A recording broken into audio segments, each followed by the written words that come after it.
So, ayun guys, bago ako umalis sa aking pupuntahan today is i-check ko muna yung bigay sa akin na bayabas ni Kanat Erica.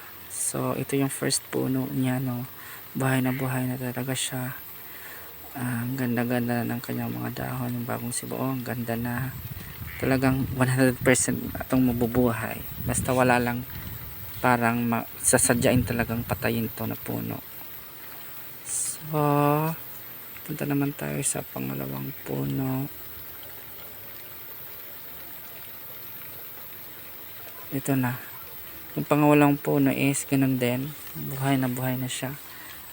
Katulad siya ng isang puno. Sumisibo na talaga yung mga dahon. 100% na itong mabubuhay mo. Except lang siguro kung may sasadya nitong papatay.